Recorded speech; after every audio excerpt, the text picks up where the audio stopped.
এখন করবো 11 নম্বর অঙ্কটি x³ + 6x² + 11x + 6। আমরা প্রথমে অঙ্কটি ধরে নিছি।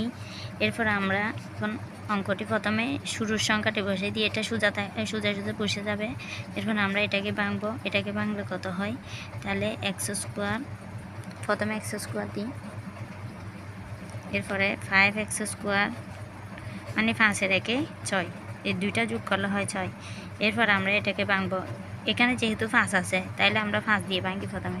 5x হলে তাহলে 5-এর সাথে আর কত যোগ করতে হবে? 6। 5 6 কত? 11 না 6x। তাহলে এদিকেও আছে 6, তাহলে মিলে গেছে। 5 আর 6 মিলে হয় 11x। এখন আমরা কমন নিব।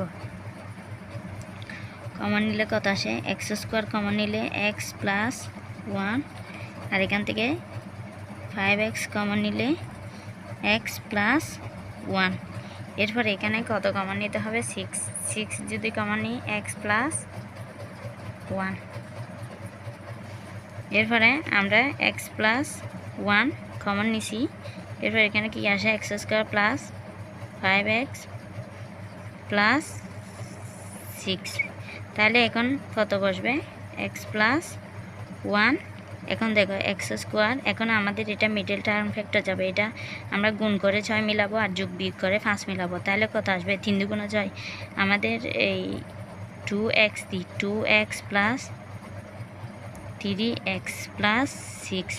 তাহলে এটা আমরা যদি গুণ করি 3 × 2 কত? 6 মিলে যাচ্ছে, আবার 2x 3x যোগ করলে কত হয়? 5x। তাহলে আমরা x + 1 কমন নিই। এরপর আমরা x কমন নিই এই দুইটা থেকে। এখান থেকে x যদি কমন নিই x + 2, এরপর প্লাস 3 কমন নিলে x + 2। তাহলে এখান থাকতেছে। এখন এখানে যেহেতু x + 1 কমন নিছি, এখানে কত আসবে? x + 2, এরপরে এখানে x + 3। মানে এই দুইটা যদি কমন নিয়ে নিই, এরপরে বাদ বাকি কী থাকে? x + 3। এটাই হলো আনসার।